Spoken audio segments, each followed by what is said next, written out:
Présentée par Florence, la scène politique congolaise connaît un nouveau rebondissement avec la convocation de 3 figures influentes de l'ancien régime devant la justice militaire ce lundi. Aubin Minaku, ancien président de l'Assemblée nationale, Emmanuel Ramazani Shadari, ancien ministre de l'Intérieur et candidat malheureux à la présidentielle de 2018, ainsi que Ferdinand Cambert, au cadre du Parti du peuple pour la reconstruction et la démocratie, PPRD, sont attendus pour répondre à des accusations qui restent encore à préciser officiellement. Une convocation aux enjeux multiples, cette comparution intervient dans un contexte de lutte accrue contre l'impunité et la corruption en République démocratique du Congo, RDC. Si les motifs précis de leur convocation n'ont pas encore été dévoilés, plusieurs observateurs estiment qu'il pourrait s'agir d'affaires liées à la gestion des fonds publics, à des violations des droits humains ou à d'autres délits ayant marqué leur passage au pouvoir. La justice militaire, compétente pour juger certains types d'infractions graves, est souvent perçue comme un instrument clé dans la lutte contre l'impunité en RDC. Cette affaire pourrait ainsi constituer un tournant majeur dans la quête de reddition des comptes au sein de la classe politique congolaise.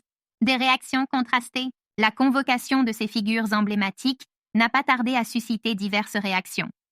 Du côté des partisans du régime actuel, cette démarche est saluée comme un signal fort dans la lutte contre la corruption et l'abus de pouvoir. En revanche, les soutiens de Minaku, Shadari et Camberi dénoncent une manœuvre politique visant à affaiblir l'opposition et à discréditer les anciens dignitaires du régime de Joseph Kabila. Ferdinand Cambert, s'exprimant avant sa convocation, a dénoncé une instrumentalisation de la justice et affirmé que son parti ne se laisserait pas intimider par ce qu'il qualifie de « chasse aux sorcières ».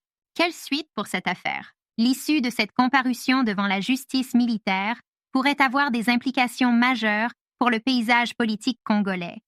Si des charges formelles sont retenues contre eux, cela pourrait ouvrir la voie à des poursuites judiciaires, voire à des condamnations qui marqueraient un tournant dans la gestion de la justice en RDC.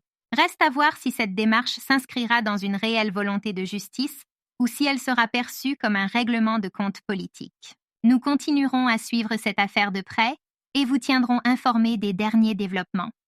N'hésitez pas à donner votre avis en commentaire et à vous abonner pour ne rien manquer de l'actualité politique en RDC.